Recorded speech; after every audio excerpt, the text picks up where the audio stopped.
navn er Mogens Thude. Jeg er driftschef i AFLD.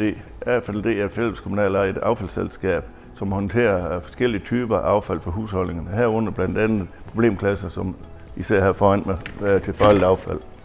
Når problemklasserne modtages her på anlægget, bliver det sorteret op i 22 forskellige typer. Nogle af typerne går til genanvendelse, og nogle af typer går til energiudnyttelse. Når de røde problemkasser modtages her hos AFLD, er der en medarbejder, der sorterer op i blå beskyttelsesstønder og i elektronikaffald.